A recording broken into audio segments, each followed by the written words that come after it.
Bien, hermanos, hoy he titulado esta enseñanza. Recuerden que nosotros habíamos planificado una serie de 5 domingos y la habíamos titulado El Inigualable, refiriéndonos, por supuesto, al Señor Jesucristo. El Inigualable. Y hoy he titulado, pues hoy cerramos esta serie, la he titulado Su Victoria Inigualable. Amén. Y vamos a buscar en nuestras Biblias Lucas capítulo 24, desde el versículo 1 hasta el versículo 6. Lucas, o Evangelio según San Lucas, capítulo 24, versículo 1 al 6. Cuando lo tengan me dicen amén. Y a los amigos que nos escuchan a través de la radio pueden buscar en su Biblia también el Evangelio de Lucas, o según San Lucas en su Biblia, capítulo 24, versículo 1 al versículo 6. ¿Lo tienen? Amén. Nos ponemos de pie, hermanos, para leer la palabra de Dios en el nombre del Padre, del Hijo y del Espíritu Santo. Dice la palabra de Dios: el primer día de la semana, es decir, el día domingo, muy de mañana, vinieron al sepulcro trayendo las especias aromáticas que habían preparado y algunas otras mujeres con ellas, y hallaron removida la piedra del sepulcro, y entrando no hallaron el cuerpo del Señor Jesús. Aconteció que, estando ellas perplejas por eso, he aquí se pararon junto a ellas 2 varones con vestiduras resplandecientes, y como tuvieron temor y bajaron el rostro a tierra, les dijeron: ¿por qué buscáis entre los muertos al que vive? Aleluya, gloria a Dios. No está aquí, sino que ha resucitado. Acordaos de lo que os habló cuando aún estaba en Galilea, diciendo: es necesario que el Hijo del Hombre sea entregado en mano de hombres pecadores, y que sea crucificado y resucite al tercer día. Señor, delante de tu palabra estamos, tu santa palabra, inspirada por tu Espíritu Santo, Señor. Siervo tuyo soy. Con palabras sencillas te pido que pueda llegar, Señor, hasta el corazón de cada uno de los que nos escuchan. Pon palabras en mí, Espíritu, que tu Espíritu Santo, Señor, tome control de mi mente, de mis pensamientos, de mis emociones, y que no deje de decir en esta mañana lo que tú quieres decir, pero que tampoco añada algo que tú no quieres, o que tu palabra no diga. Ayúdalo, pues, Señor. Te lo pido de todo corazón. Amén, amén y amén. Pueden sentarse. Hay pocas escenas, hermanos, en el registro sagrado que son tan teológicamente irónicas como la que encontramos acá en esta porción de la palabra de Dios. Un grupo de mujeres, en la madrugada del primer día, porque todavía era muy oscuro. Bueno, era el primer día de la semana, y ese grupo de mujeres camina hacia un sepulcro, hermanos, impulsada por un afecto, pudiéramos nosotros decir un afecto genuino, pero estaban sostenidas por una memoria deficiente. Llevan en sus manos especias aromáticas preparadas, eran costosas y eran destinadas a mitigar, hermanos, el hedor de la putrefacción. Ellas iban con el deseo de poder colocar estas especies en un cuerpo, en un cadáver. Y es sumamente irónico, por eso digo que es una ironía teológicamente, porque ¿cómo es que se les olvidó tan rápido lo que el maestro les había dicho? Si usted lee el versículo 7, Yo dije que íbamos a leer hasta el 6, pero el versículo 7 dice, diciendo, es necesario que el Hijo del Hombre sea entregado en manos de hombres pecadores y que sea crucificado y resucite al tercer día. Ellas había dicho esto, pero ellas preferían mantener en su mente vivo que estaba muerto. Es decir, vamos a apurarnos, vamos a tratar de llevar estas especies. Y es una estampa de la religiosidad humana en su máxima expresión. ¿Por qué? Bueno, porque llevar perfumes de muerte a aquel que es la fuente de la vida, eso es ironía.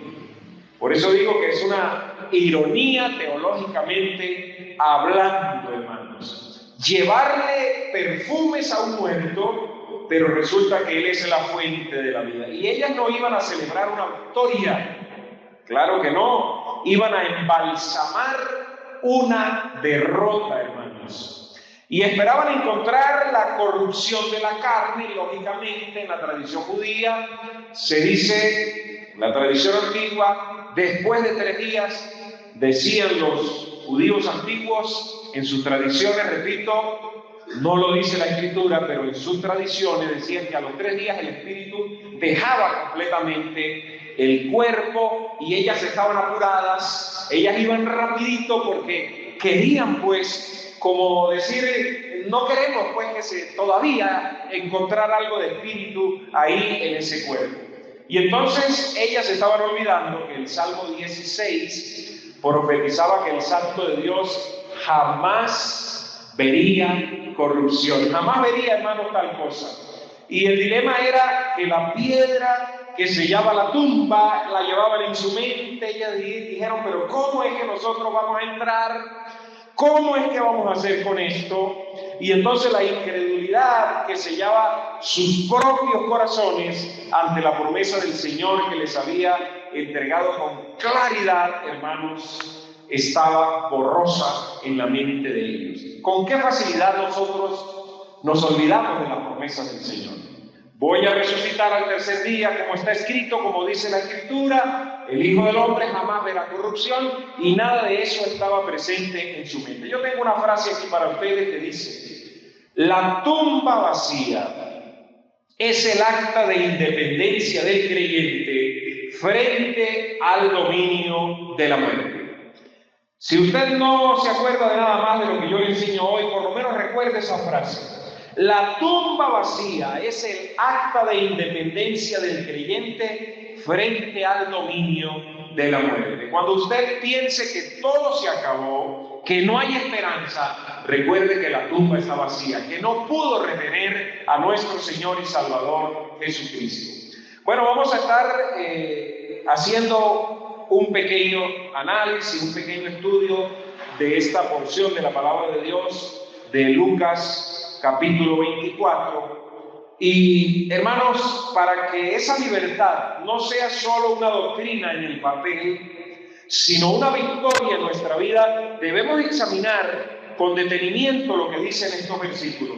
Y lo primero que vamos a ver está en el versículo 1 al versículo 3. Y lo vamos a leer nuevamente. Y ahí vamos a ver, hermanos, una devoción desenfocada. Una devoción desenfocada. El primer día de la semana, ya lo leímos, muy de mañana. El término que se usa en el original es que todavía, posiblemente era de madrugada, vinieron al sepulcro trayendo las especias aromáticas que habían preparado y algunas otras mujeres con ellas, y hallaron removida la piedra del sepulcro, y entrando no hallaron el cuerpo del Señor Jesús. Nosotros vemos aquí una devoción totalmente desenfocada, y eso, hermano, es el peligro de servir a un Cristo histórico y no al Señor resucitado. Muchas veces servimos a ese Cristo de la historia, pero no le servimos a un Cristo que está vivo, a un Cristo que camina por las bancas, a un Cristo que lo acompaña a usted el lunes, que lo acompaña el martes, que lo acompaña de lunes a lunes, sino que de vez en cuando en la historia lo recordamos y decimos, bueno, yo no creo que esté tan vivo como dijeron estas mujeres. Y el texto dice dice que fueron muy de mañana, y esa, como le dije hace rato, es una expresión que denota el primer destello del alba, cuando comienza a rayar. En el original significa eso, hermano, el primer destello del alba. Su disciplina, hermano, no podemos nosotros pensar que estas mujeres no eran disciplinadas. Eran muy disciplinadas, hermano. Las mujeres tienden a ser disciplinadas, una que otra que es indisciplinada, pero la mayoría tienden a ser muy disciplinadas, y era admirable, pero su dirección, hermanos, era totalmente errada. Estaban operando bajo un amor completamente emocional, se estaban dejando mover por las emociones, se les olvidó la palabra que Jesús les había dado a ellas. ¿A cuántos de nosotros no se nos olvida la palabra y nos dejamos mover por solo las emociones? Por eso, mis amados hermanos, yo siempre digo que las emociones no pueden ser lo que guíen la vida nuestra. Las emociones forman parte de nuestra vida, ocupan su lugar, porque si no nos volveríamos una tumba fría de mármol que nunca llega a sentir nada. Pero estas mujeres habían olvidado la promesa teológica, la palabra escrita o la palabra hablada que les había dado Jesús en ese momento, y ellas se estaban moviendo por una devoción que no se fundamenta en la palabra, y ese tipo de devoción que no se fundamenta en la palabra termina siempre ¿en dónde? En el sepulcro. Siempre termina en el sepulcro, siempre termina en el lugar de los muertos. Por eso, hermano, a usted y a mí, lo que nos tiene que mover, lo que tiene que ir delante de, si usted se imagina un tren, lo que tiene que alar el resto de los vagones, ese motor, tiene que ser la palabra escrita, lo que el Señor ha dicho. Y luego entonces vendrán la fe. Y luego entonces, por allá de último en un vagón, vienen las emociones, porque tampoco las podemos sacar de nuestra vida, porque el Señor las colocó. Dice que ellas llevaban especias aromáticas. Hermano, en la cultura judía, escúcheme, esto no era para resucitar, sino para embalsamar y mitigar el hedor de la putrefacción.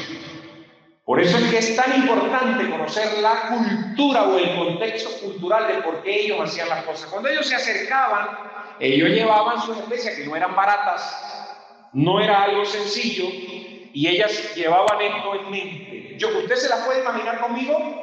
Caminando, pensando en la enorme piedra, los soldados que habían colocado, cómo vamos a hacer, pero la devoción que ellas tenían era fuerte, hermano, las movió a pesar de que había una piedra, a pesar de que habían soldados, a pesar de que la piedra le habían colocado el sello. Ellos estaban ahí, ellas estaban ahí pendientes, pero su devoción se estaba moviendo solo a través de las emociones, y ellas esperaban encontrar corrupción, hermanos. Ignorando lo que le dije hace rato, vamos a leer lo que dice el Salmo 16, versículo 10, Odalis, el Salmo 16, versículo 10, que profetizaba que el santo no vería tal cosa. Así que ellas estaban, hermanos, gastando sus mejores recursos en un presupuesto de muerte. Así que, hermanos, debemos tener muchísimo cuidado cuando nosotros decimos, no, es que yo tengo una devoción genuina por el Señor y yo me muevo a la presencia de Dios. Pero cuidado si nuestro caminar, si nuestro transitar, si nuestro esfuerzo, cuidado si nuestros recursos están siendo guiados y dirigidos hacia un sepulcro, es decir, hacia algo que no tiene vida. Dice, porque no dejarás, dice el Salmo 16:10, mi alma en el Seol. Es un salmo que habla del Señor, un salmo mesiánico. Ni permitirás que tu santo vea corrupción. Ellas conocían esto, sin embargo, se dirigían con sus especias a embalsamar un cadáver. Hermanos, su gran preocupación era la piedra. ¿Cómo Iban a hacer el sistema religioso y el peso de la ley siempre ponen piedras entre el hombre y Dios, como decíamos el jueves, cuando teníamos el Día del Amigo, de cómo cuando llevaron el paralítico a Jesús, la casa estaba llena y no podían entrar. Porque siempre, hermanos, que una persona quiere acercarse al Señor, siempre va a encontrar una piedra, siempre va a encontrar algo que no le permite acercarse a Él. Y ellas estaban sumamente preocupadas, ellas caminaban angustiadas por un obstáculo, hermano, que el cielo ya había quitado. ¿Y cuántos de nosotros nos movemos a veces en la vida y decimos, wow, Señor, yo quisiera servirte, yo quisiera ser misionero, yo quisiera, Señor, ir a servirte en algún lugar, pero ¿cómo voy a hacer económicamente? ¿Cómo voy a hacer con esto? ¿Cómo voy a hacer con aquello? Hay una enorme piedra, hay una enorme roca. Y muchas veces el creyente vive paralizado por problemas que la resurrección de Cristo ya resolvió legalmente. Ya la piedra había sido quitada, pero ellas no lo sabían. ¿Cuántas piedras habrán sido removidas de la vida tuya? Y a lo mejor no lo sabes, pero el temor o la religiosidad, o porque te estás moviendo no en base a lo que la palabra dice, sino como estas mujeres en base a una devoción, pero que no está precisamente basada en la palabra. Y ellas al entrar no hallaron el cuerpo, dice la palabra. Y para la lógica humana, la ausencia del cuerpo, hermanos, es una tragedia, pero para la fe es la mayor evidencia de victoria. Ellas no lo encontraron y eso les tuvo que haber parecido una tragedia enorme. Y muchas veces nosotros decimos, qué tragedia.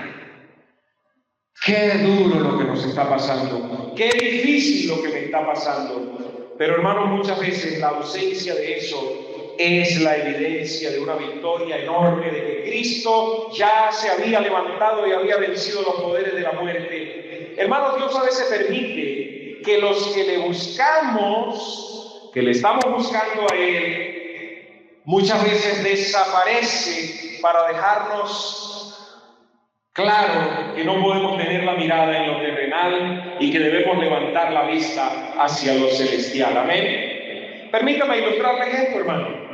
Yo pensaba cómo ilustrarles este primer punto, hermano. Y quiero que usted se imagine conmigo un restaurador de arte que dedica meses meticulosos y invierte esta persona miles de dólares en químicos especiales para limpiar el marco dorado de una pintura, hermanos, invaluable que fue robada hace años del museo. Y esta persona solo tiene el marco, invierte miles de dólares, invierte químicos, invierte talento, esfuerzo, dedicación, pero solo tiene el marco, no tiene nada más. Mis amados, el hombre puede hacer todo este trabajo, puede pulir cada detalle del marco vacío con una pasión conmovedora, pero el lienzo no está.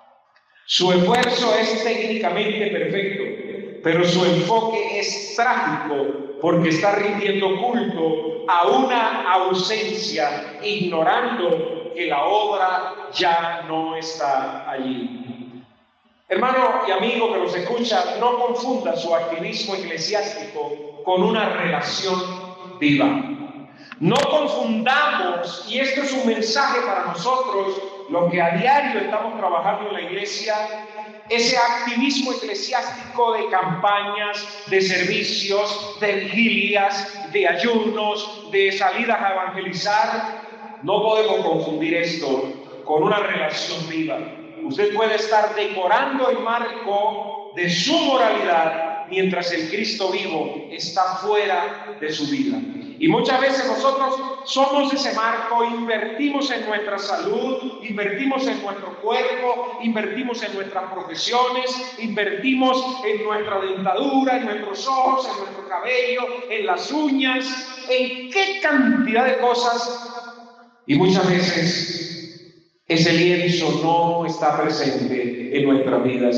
Y pensamos que por el activismo, yo voy el lunes, yo voy el martes, yo voy el miércoles, voy el jueves, voy el viernes, el sábado, el domingo, a la dama, a los adolescentes, a las vigilias, voy a evangelizar, reparto tratados, oro por los vecinos, baño a los enfermos. Pero muchas veces eso solamente es un marco, porque en realidad Cristo no está presente. Y estas mujeres nos enseñan que una devoción genuina puede estar equivocada.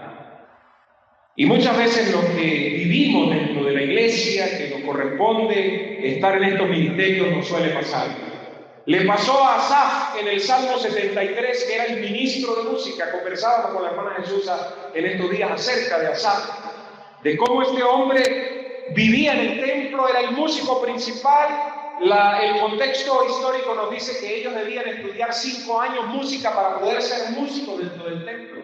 Ellos debían desarrollar una carrera universitaria para poder ser los músicos principales, pero él llegó un momento donde dijo: tuve envidia y por poco se resbalan mis pies, porque tuve envidia de los arrogantes, porque tuve envidia de los ricos, pudiéramos nosotros decir. Así que, hermanos, cuidado con esa devoción que puede ser genuina, pero que pudiera ser solo el marco y Jesucristo no esté presente. Hermano, quiero que veamos en el versículo 4 y versículo 5 una dirección equivocada. Y vamos a ver, hermano, el absurdo de buscar soluciones vivas en lugares de muerte. Yo preparaba esto, hermano, y podía, de hecho creo que le comenté a mi esposa, podía como oír la voz del Señor que decía: sal del lugar de los muertos. Es lo que el Señor le estaba diciendo a estas mujeres. No está aquí, no se pudo retener, no recuerdan lo que Él les dijo. Qué frágiles somos nosotros. Versículo 4 y versículo 5 vamos a ver una dirección equivocada. Dice la palabra de Dios: aconteció que estando ellas perplejas por esto, he aquí se pararon junto a ellas 2 varones con vestiduras resplandecientes. Este término resplandeciente habla de una luz parecida a la de un relámpago. O sea, no es algo que el ojo humano soporte, y ellas tuvieron que inmediatamente agacharse, como cuando usted ve la luz de, por supuesto, tal vez ofendo, porque la comparación no es parecida, pero como la luz de un soldador, una soldadura que le dice: no la mire, porque se le van a hinchar los ojos. El versículo dice: con vestiduras resplandecientes, versículo 5, y como tuvieron temor y bajaron el rostro a tierra, les dijeron: ¿por qué buscáis entre los muertos al que vive? Hermanos, qué hermoso es el Señor. Hay una devoción genuina, pero no basada en la palabra que Jesús les había dicho, sino basada en las emociones y basada, por supuesto, en la tradición que decía que había que embalsamar, que había que llevar especias, que había que hacer una inversión.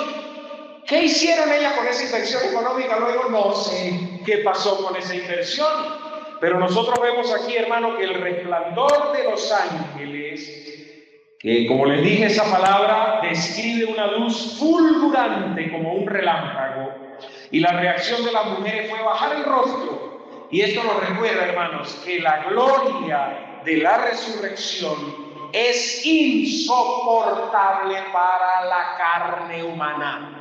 Cuando nosotros hablamos de la resurrección de entre los muertos de parte del Señor Jesucristo, esto la mayoría de la carne de las personas no la soportan sencillamente. Hermano, para nosotros poder ver esa luz de la resurrección, necesitamos ser transformados en su presencia para poder habitar, para poder disfrutarla, para poderla ver. Porque Pablo dice: sería nuestra fe completamente vana si Cristo no hubiese resucitado. Ahora miren la pregunta. Hay una pregunta que los ángeles hacen y cuestiona, hermano, no solo el lugar, sino el motivo. Y es una reprensión que les hacen a la lógica humana que intenta encontrar a Dios en la arqueología religiosa, en los méritos de la ley o en la tradición de los hombres. ¿Cuántas iglesias, hermanos, se llenan en esta época con cientos y miles de personas, pero buscan a un Cristo que está embalsamado, buscan a un Cristo que está colgado en una cruz, buscan a un Cristo que no resucitó? Y en el original se usa una palabra bien interesante. La palabra es esta, voy a tratar de pronunciarla. Ton, con Z, ton, sonta, ton, sonta. Y este principio es un presente, y lo que están diciendo es: Jesús no es alguien que tuvo vida, escúcheme bien, es el que está siendo vida. Eso es lo que significa en el original. Los ángeles redireccionan a las mujeres, acomodan sus emociones y les dicen: pero ¿qué es lo que ustedes están haciendo? No es que él tuvo vida y la perdió y ya listo, y ustedes vienen, ¿qué es eso que traen en la mano? ¿Qué es esas especies que vienen ustedes a colocar sobre un cuerpo si la muerte jamás pudo retener al que tiene la vida? Gloria a su nombre. Los ángeles le dijeron: Él es el que está siendo vida. Eso es contundente. Él no es el fundador, mis hermanos, de una religión que dejó una tumba. Él es el fundamento de una relación que dejó una tumba completamente vacía. ¿Usted ha escuchado eso en canciones? ¿Lo ha oído en poesías? Las tumbas de los demás líderes religiosos están, sus huesos están ahí. Y hay una canción que fue prohibida de Redimidos, que habla de los huesos de esos líderes que siguen en las tumbas, pero los huesos de nuestro Señor Jesucristo no están ahí. Y estas mujeres fueron las primeras testigos de esto. No pudieron encontrarlo, no pudieron hallarlo ahí, porque buscar al viviente entre los cadáveres es un insulto, hermano, a su majestad. Y nosotros lo leemos tan fácil. La devoción de estas mujeres, muchas veces nosotros la aplaudimos, pero el ángel o los ángeles que estaban ahí le dijeron: mira, no la vamos a regañar, no la vamos a hacer sentir mal, pero vengan, vamos a disertar juntos, vamos a arreglar cuentas juntos. ¿Cuántos de nuestros hermanos en nuestras iglesias tienen devociones genuinas? ¿Cuántos de nuestros amigos católicos que nos escuchan a través de la radio tienen devociones genuinas, pero buscan a Cristo entre los muertos? Buscan a Cristo entre la tumba, y la tumba jamás pudo retener al Cristo de la gloria. La muerte no tiene derechos legales sobre aquel que pagó la deuda. Si usted busca su salvación en sus propias obras muertas, amigos que nos escuchan, está buscando en el lugar que el cielo ya clausuró. Si usted se acerca a buscar a Jesús en esa tumba, ya el cielo clausuró eso desde hace muchísimo tiempo. Por eso este versículo 4 y este versículo 5 nos dicen que ellas estaban buscando una dirección equivocada, aunque tenían buenas intenciones. Amados hermanos y amigos, las intenciones no son suficientes. Yo puedo tener buenas intenciones, pero eso no es suficiente. Hermano, un hombre entró desesperado a una biblioteca pública buscando con urgencia, escúcheme bien, esto me pareció sumamente interesante. Él entra a la biblioteca buscando con urgencia un manual técnico sobre cómo encender una fogata de supervivencia en medio de un incendio. Escuche esto. ¿Cómo encender una fogata de supervivencia en medio de un incendio forestal que ya estaba consumiendo los cimientos del edificio donde se encontraba. Ay, hermano, los bomberos lo miraban atónitos mientras él revisaba los estantes con frenesí. Y entonces los bomberos le preguntan: ¿qué hace aquí? Le gritaron y él respondió: bueno, busco conocimiento para sobrevivir al fuego.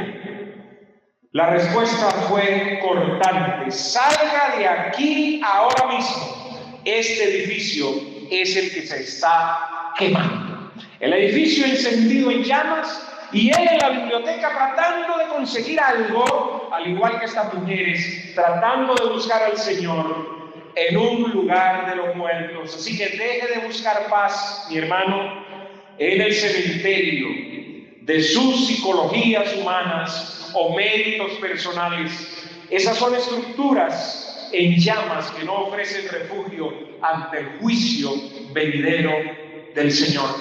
Cuando usted busca en un edificio que se quema, en un mundo que se hunde, y usted intenta buscar en medio de ese mundo a través de la psicología, de la psiquiatría, de los estudios, de los coaches, de la gente que anima, y usted dice: yo trato de buscar solución, salida y paz.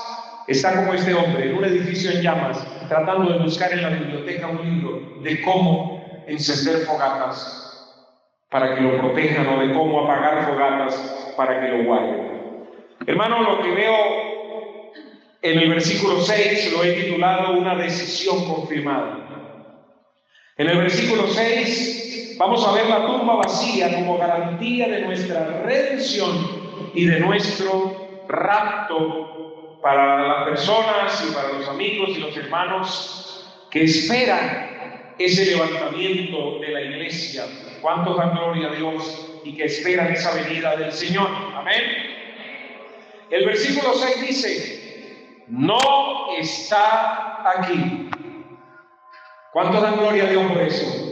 No está aquí, sino que ha resucitado. Acordaos de lo que os habló cuando aún estaba en Galilea. Hermano, acuérdate de lo que Jesús dijo.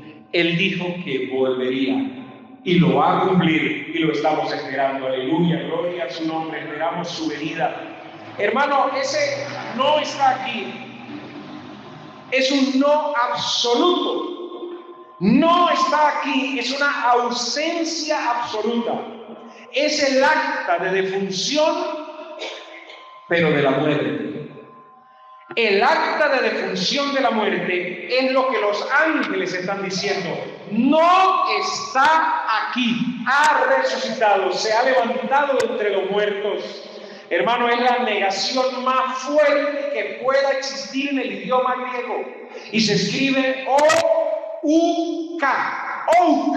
Ese no. La tumba no está en pausa. Es lo que los ángeles están diciendo. Está permanentemente vacía. No lo busquen porque no está. Es un no absoluto. Hermano querido, pero para nosotros poder comprender esto, necesitamos no olvidar las palabras que el Señor Jesucristo ha dicho.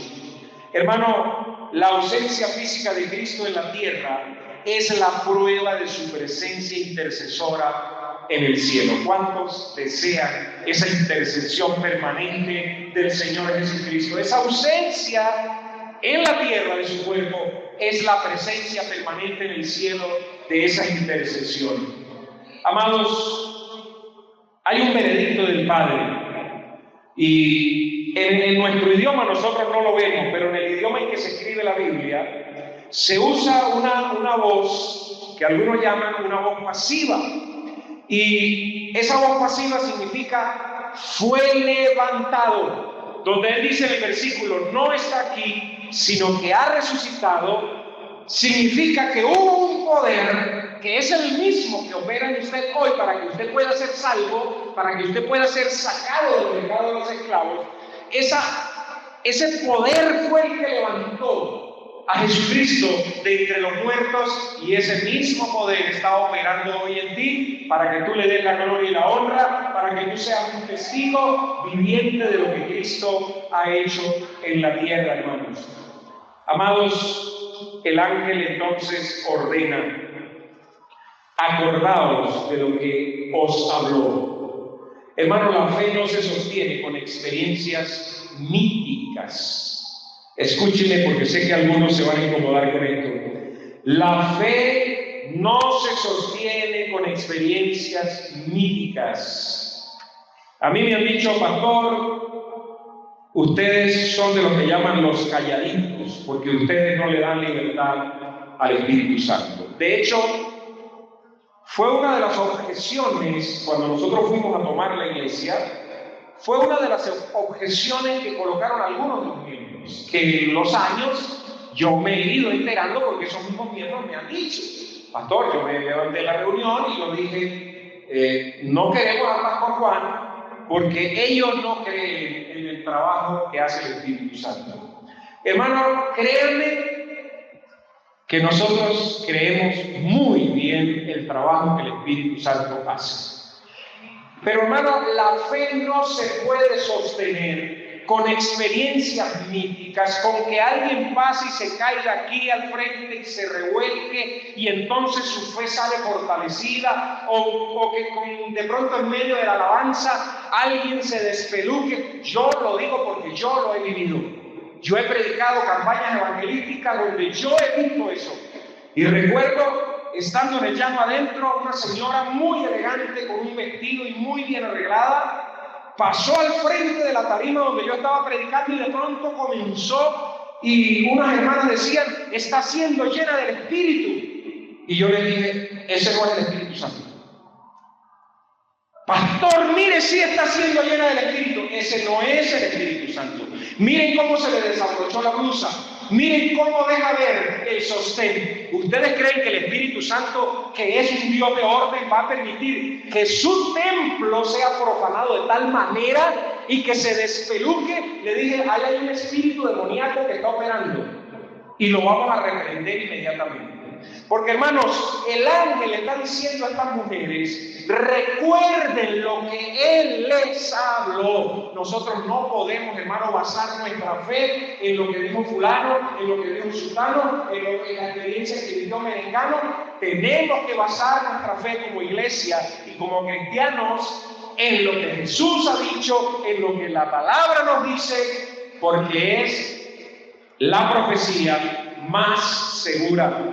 Así que, hermanos, no podemos basar, aunque yo no niego, hermano, experiencias que el Espíritu Santo pueda tener personalmente o que pueda hacer en medio de la iglesia, pero necesitamos discernir, hermano, qué espíritu está operando. Necesitamos discernir si alguien está hablando en una lengua, qué lengua es. Necesitamos discernir en el Espíritu Santo, y para eso necesitamos, hermanos, llenos de la palabra, llenos del Espíritu Santo, que puedan levantarse y decir: esa lengua que esa persona está hablando es diabólica, porque también los demonios hablan en lenguas. Así que, hermanos, esto que nosotros vemos aquí, que los ángeles le están dando una cátedra con un amor y un cariño a estas mujeres con esta devoción, porque, hermano, nadie duda de la devoción de estas mujeres. Entonces, nosotros debemos basar nuestra fe en el recuerdo preciso de la doctrina de Cristo.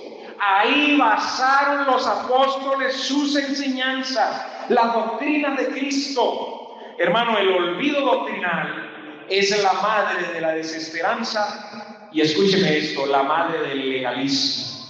Y el legalismo puede matar una iglesia. Es el legalismo fariseico que nos dice: no, tú no puedes todavía. No. Por esto y por aquello. Porque en verdad, hermano, debemos tener mucho cuidado con esto. Y nosotros vemos la resurrección, es el patrón del arrebatamiento. Yo veo esto, usted puede ver otra cosa, pero yo veo, hermano, en la resurrección el patrón del arrebatamiento. Hermano, si el primer fruto, y lo coloco entre comillas, ya fue glorificado y sacado del mundo antes de los juicios, la iglesia, su cuerpo, tiene la garantía legal de ser sacada antes de la gran tribulación. Su victoria es nuestro ticket de salida, porque la gran tribulación tiene una naturaleza: para probar a los moradores de la tierra, para probar a los que hicieron morada de este mundo. La iglesia no ha hecho de este mundo su morada, porque nuestra ciudadanía está en el reino de los cielos.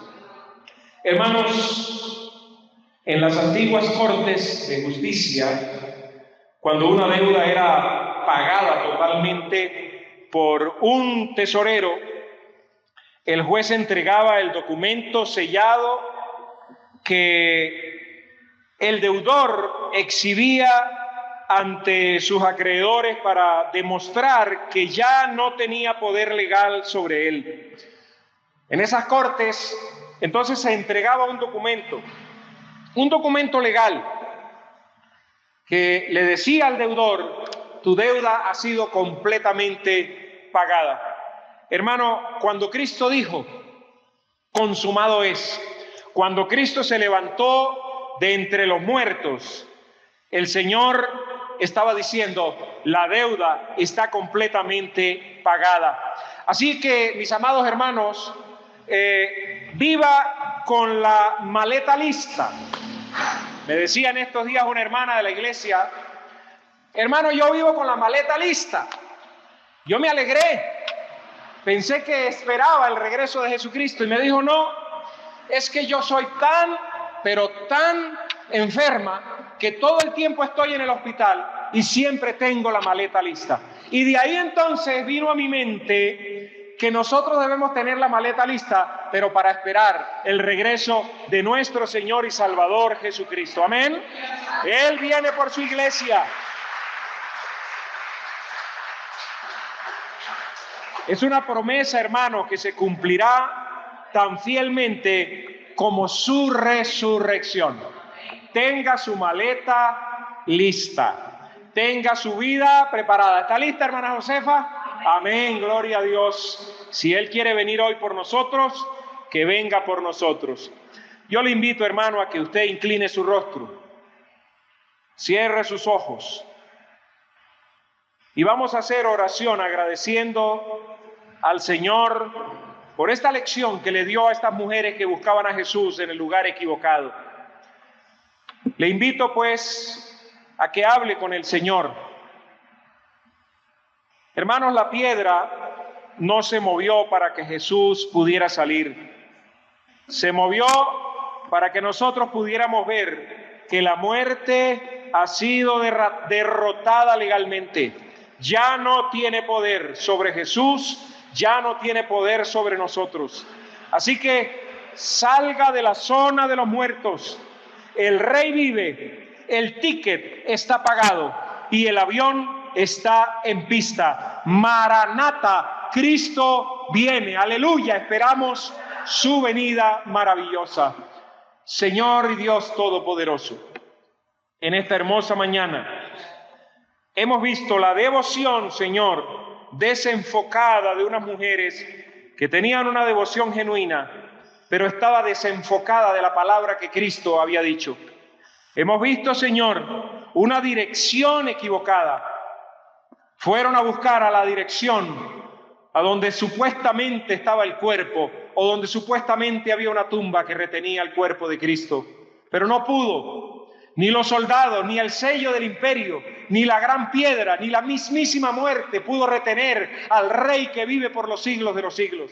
Señor y Dios, hemos visto, Padre, en el nombre de Jesús, hemos visto, Señor, una decisión confirmada. La decisión estaba tomada, no está aquí, ha resucitado y se encuentra ahora intercediendo tal cual como lo había dicho. Señor, en este lugar tú te encuentras y a ti, Señor, queremos agradecerte en esta hora. Esta iglesia te agradece lo que has hecho. La iglesia Silo, la cual llevas en el alma y llevas en el corazón y llevas en tu mente y lloras por ella, intercedes por ella, caminas con ella, y a la cual, Señor, nunca has dejado sin ángel, nunca has quitado el ángel de la iglesia. Siempre, Señor, con nuestras debilidades, con nuestros errores, tú le has dado un pastor, y le has dado una familia, y le has dado, Señor, para proteger el rebaño. Tú amas a esta iglesia, Señor, y por lo tanto la preparas como novia para que sea tu esposa en esas maravillosas bodas del Cordero. En esta hora, Señor, te alabamos y te bendecimos y te glorificamos. Recibe la gloria y recibe la honra. Amén, amén y amén.